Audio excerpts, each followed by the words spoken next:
First Contact and Crisis. Commander Alexis Reeves stared at the view screen, trying to process what she was seeing.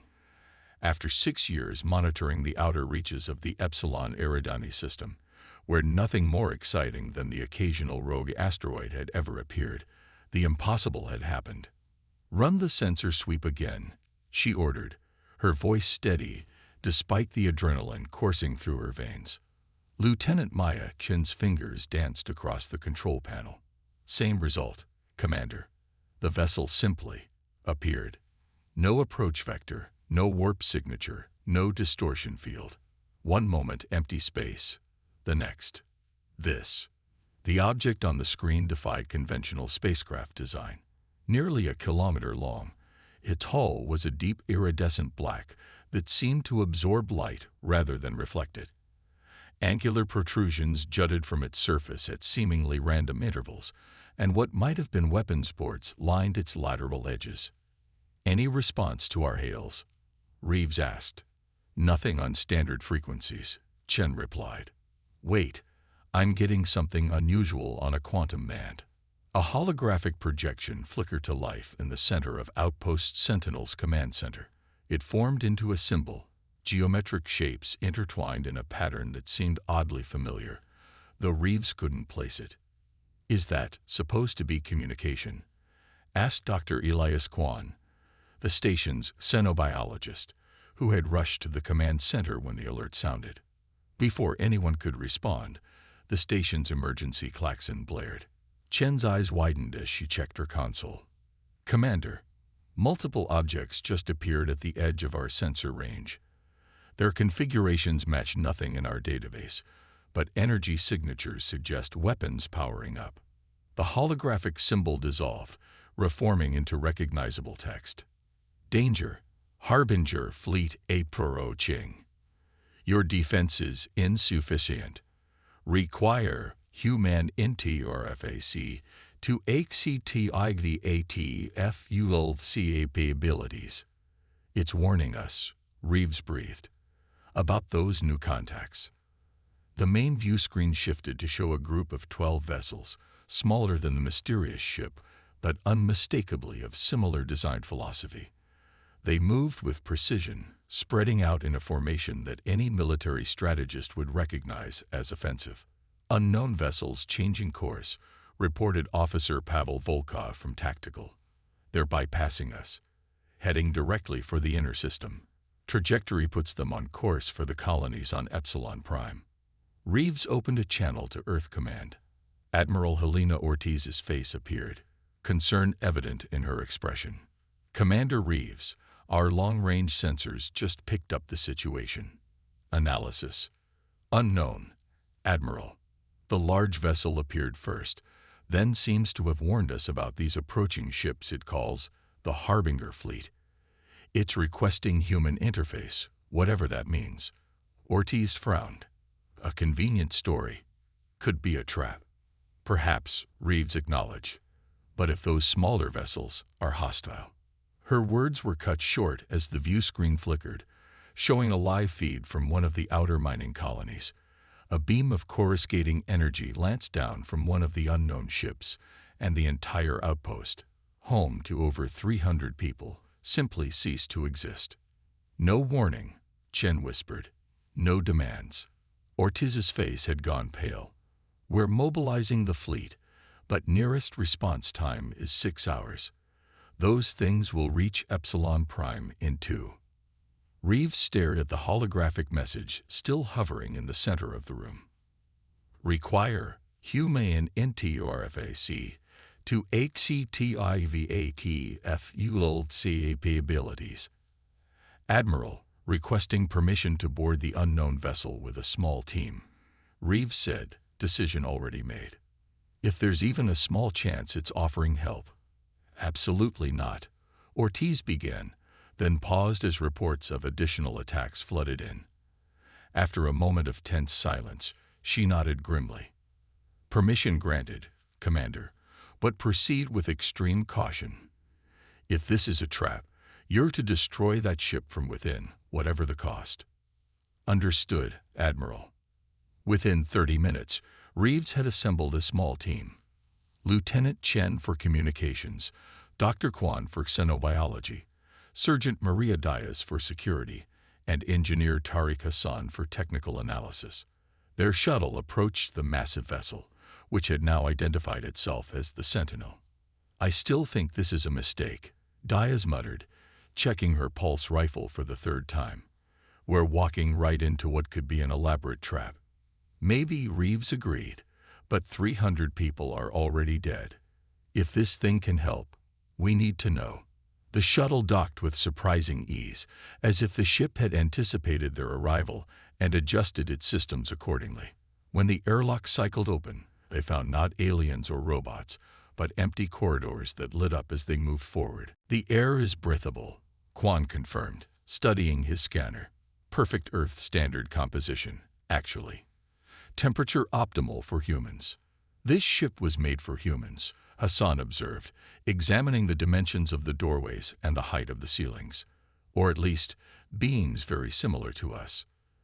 They followed illuminated pathways that activated just ahead of them, leading them deeper into the vessel.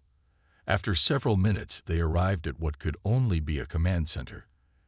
As they entered, systems activated around them, holographic displays lighting up to show the positions of the Harbinger ships, now numbering more than 20. A voice that seemed to come from everywhere and nowhere spoke, neither male nor female, but somehow comforting. "Welcome aboard the Sentinel. Human operators detected. Neural interface recommended for optimal defensive capabilities." Neural interface.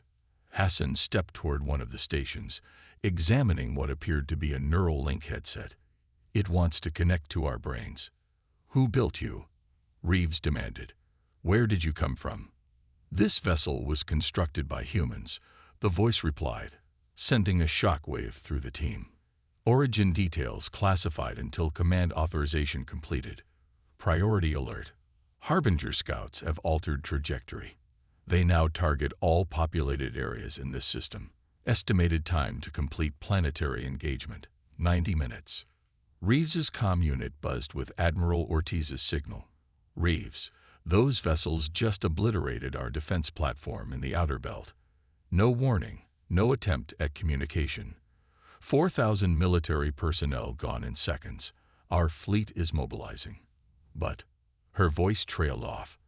They all knew Earth's defensive fleet, while formidable against known threats, was untested against this level of technology. "The Sentinel claims it was built by humans," Reeves informed her. "It's requesting neural interface with my team." "Neural interface? What exactly does that entail?" Ortiz demanded. Reeves directed the question to the ship. "Temporary connection to ship systems," the Sentinel explained. "No permanent effects. Allows thought speed control rather than manual operation. Without neural interface, defensive capabilities reduced by 83%. Another alert sounded.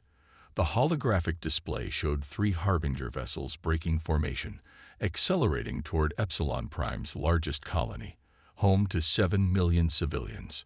"Make your decision, Commander," the Sentinel stated, its tone now carrying urgency. "Harbinger assault begins in 62 minutes." Reeves looked at her team, each of their faces showing a mixture of fear and determination. Then she looked at the displays showing the Harbinger fleet spreading out, preparing to systematically destroy everything humans had built in this system. "We're interfacing with the Sentinel," she told Admiral Ortiz. "It may be our only chance." The neural connection was unlike anything Reeves had ever experienced. As the Sentinel activated the interface, her consciousness expanded throughout the ship. She could sense its immense systems as extensions of her own body. Engines like powerful legs, sensors becoming enhanced sight, weapons ready like clenched fists. Each crew member underwent the same transformation, connecting to different ship systems. Chen integrated with communications, monitoring thousands of channels simultaneously. Kwan merged with life support and medical systems. Diaz connected to tactical and defensive systems, while Hassan joined with engineering and power control. Through their shared neural network, Reeves gave the command, Intercept the Harbinger vessels approaching Epsilon Prime. The Sentinel surged forward, its engines pushing it to speeds that should have crushed the humans inside, but the ship's inertial controls kept them stable. Within minutes, they were positioning themselves between the colony and the approaching Harbinger ships. The first attacks came as streams of energy that Reeves somehow knew would disintegrate matter at the molecular level. Through dias, the Sentinel's shields activated, not stopping the attacks but shifting them fractions of a second out of phase, causing them to pass harmlessly through where the ship had just been. "Return fire," Reeves commanded silently, and the Sentinel responded, not with energy beams or projectiles, but with distortions in spacetime itself that caused one Harbinger ship to intersect its own path from moments earlier. The resulting paradox tore the vessel apart in a silent explosion of light. Through the neural link, they all felt the Sentinel's cold calculation. This was just the opening move in a complex battle strategy programmed into its very core. Two more Harbinger ships adjusted their approach, coordinating their attack patterns. The Sentinel responded by deploying what it designated as temporal mines, devices that created localized bubbles where time slowed to near standstill. One Harbinger ship was caught in the effect, its movements becoming imperceptibly slow as the Sentinel targeted it with conventional weapons, methodically dismantling it. The third ship managed to evade both the mines and the Sentinel's direct fire, accelerating toward Epsilon Prime's atmosphere. Through Hassan, Reeves felt the Sentinel divert power to a different weapon system. "Causality inversion ready," Hassan reported, his voice strained from the mental effort. Fire. A wave of distortion spread from the Sentinel, catching the Harbinger ship as it prepared to launch its attack on the colony below. The ship didn't explode or break apart. It simply stopped, frozen in space, as if time itself had ceased to flow around it. The victory was short-lived. Through the Sentinel's enhanced sensors, they detected the rest of the Harbinger fleet changing course, all now focusing on this unexpected threat. 17 vessels approaching, Dias reported. Estimated time to engagement, 3 minutes. A transmission came through Chen's consciousness, a being unlike anything humans had seen before, with crystalline features and eyes that seemed to contain galaxies. "Impossible," the alien commander spoke, its voice translated by the Sentinel. "That technology was theoretical only. Who are you humans, really?" Reeves let herself smile as she responded, "We are the defenders of humanity, and we're just getting started." As the transmission ended, the remaining Harbinger ships advanced as one, weapons charging. Through the neural link, Reeves felt the Sentinel's assessment. This would be the real test. But something else was coming through the neural connection now. Images, memories that weren't her own. Reeves saw Earth, but different. Cities in ruins, skies dark with ash. The last humans fighting a losing battle against overwhelming forces. "What is this?" Reeves whispered as the visions continued. "Alliance and battle. These are memory imprints," the Sentinel explained in their minds. "They are becoming accessible as the neural link strengthens." Through the deepening connection, Reeves saw scientists working desperately in an underground facility, pouring their knowledge into a massive ship, the Sentinel.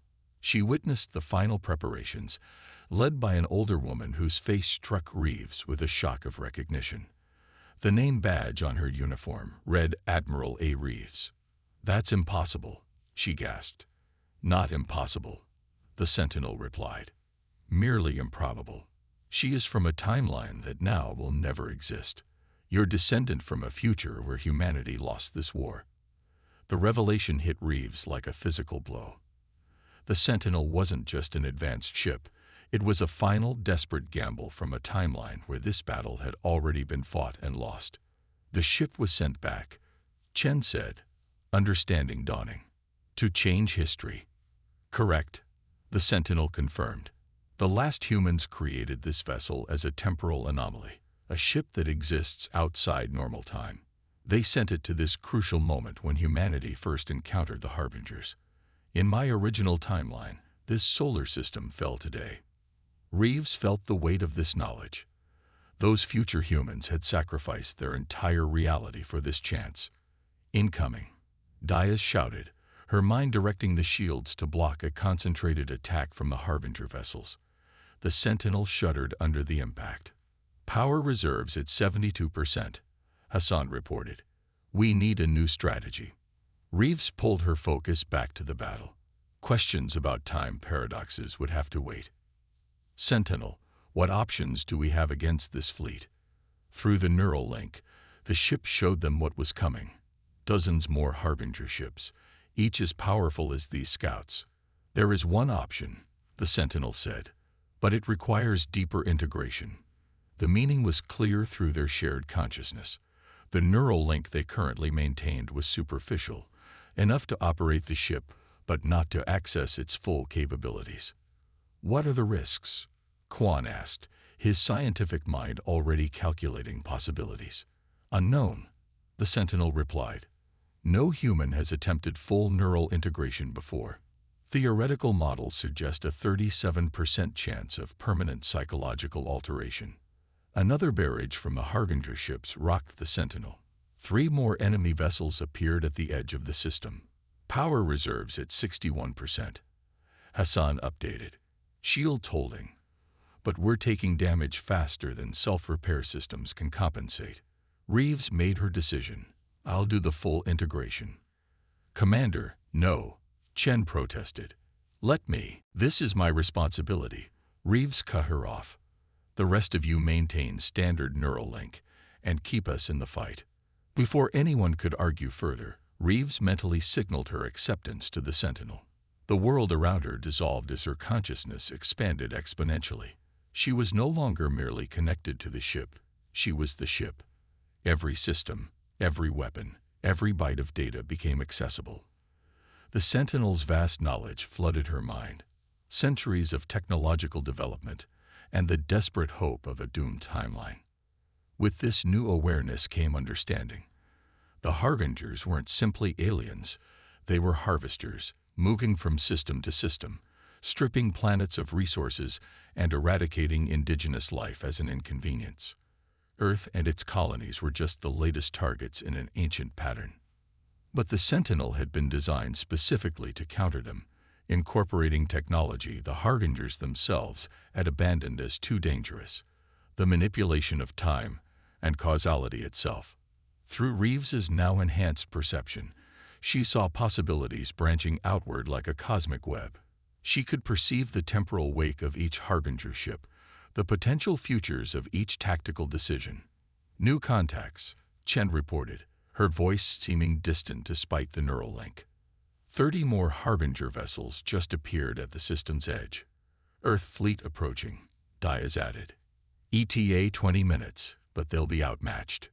With her expanded consciousness, Reeves sensed something else, a hidden protocol within the Sentinel systems, locked away behind layers of security.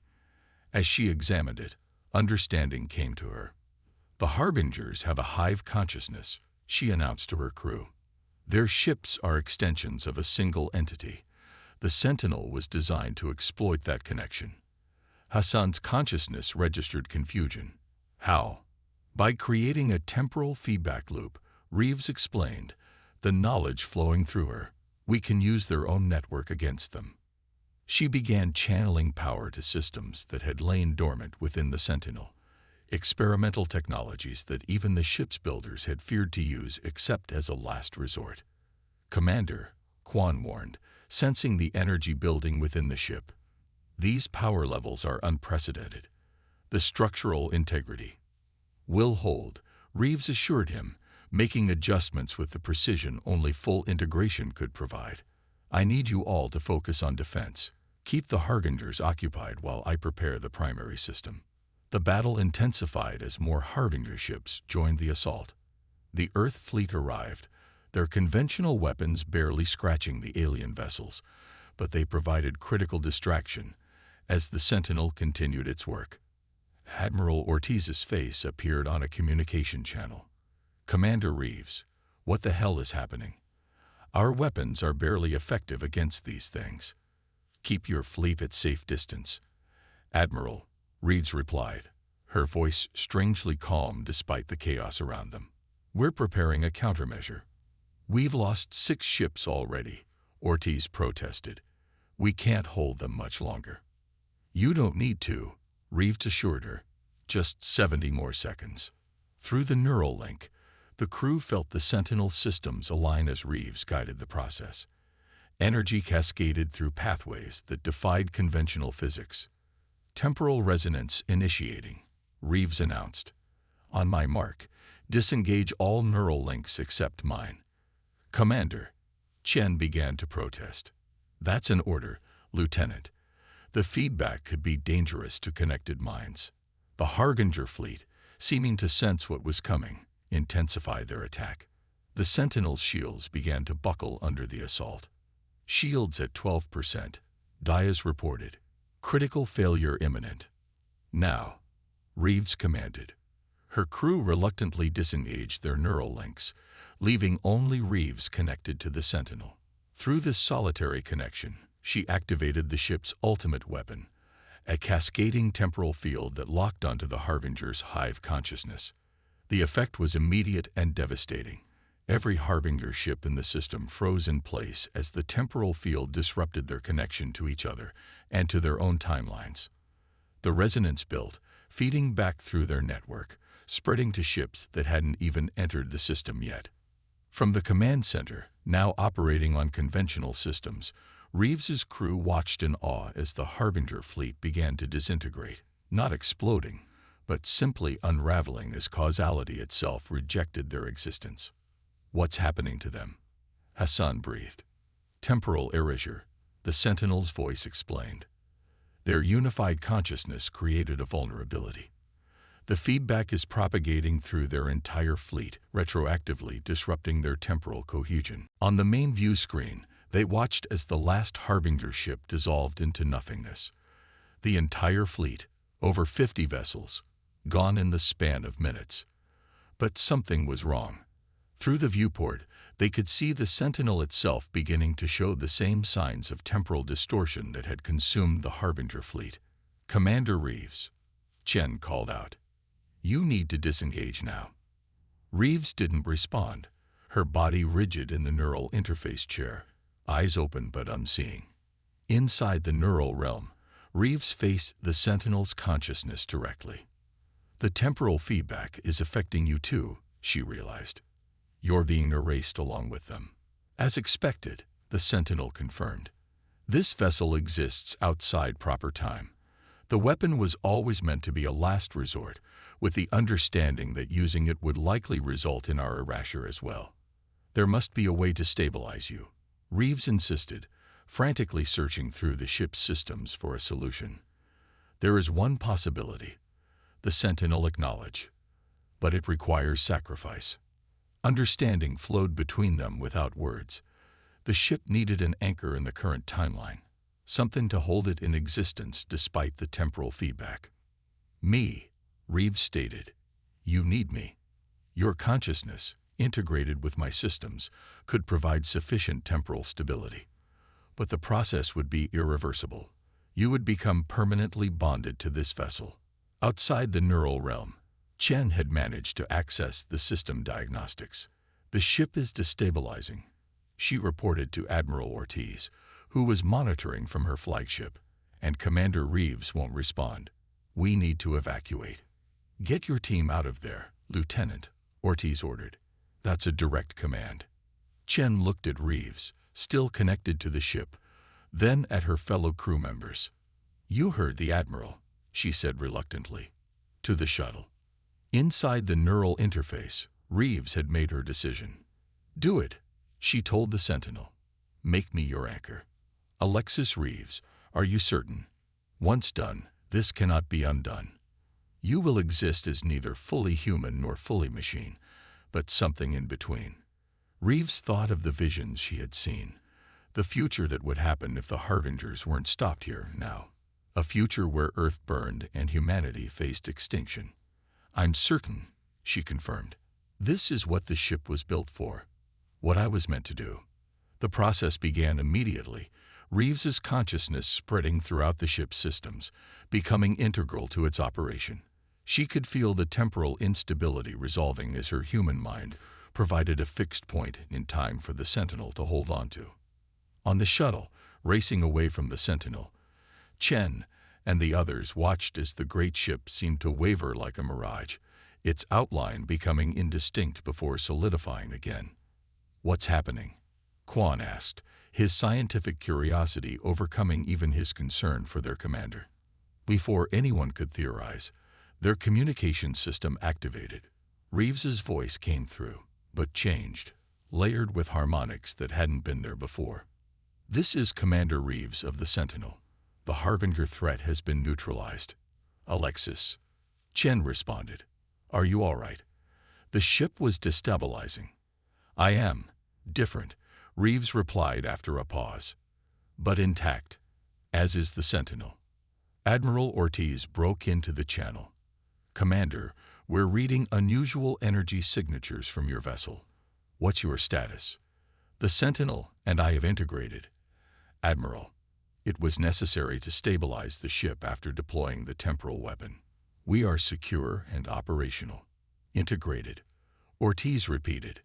"I need you to clarify that, Commander." "My consciousness has merged with the Sentinel systems," Reeves explained. "I'm not sure I can fully explain it, but I'm still me, just expanded. And I now understand much more about what we're facing. The Harbingers. They're gone for now, but they're part of something larger. A collective that spans galaxies. This was just a scouting force." The implications hung heavy in the silence that followed. "Can they be stopped?" Ortiz finally asked. "Yes," Reeves assured her. "The Sentinel was designed for precisely that purpose. With what we've learned today, we can prepare better defenses. And the ship itself," she paused, assessing the full capabilities that were now clear to her integrated consciousness, "can be replicated. It's technology adapted for broader use." "You're talking about a technological revolution," Hassan interjected from the shuttle. "I'm talking about giving humanity a fighting chance," Reeves corrected. "The Harbingers found us earlier than they did in the timeline the Sentinel came from. We have more time to prepare." 3 days later, the Sentinel entered Earth orbit, causing initial panic that gave way to cautious hope as the full story emerged. Commander Alexis Reeves, now permanently integrated with the vessel, became humanity's interface with technology centuries beyond current understanding. Research teams worked around the clock to comprehend and adapt the Sentinel systems. The ship itself became a training ground for selected crews who would learn to form the neural links needed to operate the defensive fleet that would follow. 6 months after the battle at Epsilon Eridani, the first Earth-built ship, incorporating Sentinel technology, launched from the lunar shipyards. Standing on the observation deck of Space Station Unity, Admiral Ortiz watched alongside Chen, Quan, Diaz, and Hassan, now the command crew of this new vessel. "Have you spoken with her recently?" Ortiz asked Chen, who had maintained the closest contact with Reeves. "Yesterday," Chen confirmed. "She's still adapting to her new existence, but she says it gets easier. The Sentinel's memory banks contain centuries of human history from that other timeline. Art, literature, scientific discoveries. She's absorbing it all. And the defensive network, progressing faster than projected. The Sentinel is helping optimize the designs. With the quantum communication relays, we'll have advance warning of any approach." In orbit above them, the Sentinel maintained its silent vigil. Within its systems, Alexis Reeves continued her transformation, not losing her humanity, but transcending it. Through her, the desperate hope of a doomed timeline had become the salvation of this one. Humanity would be ready when the Harbingers returned, and they would not stand alone.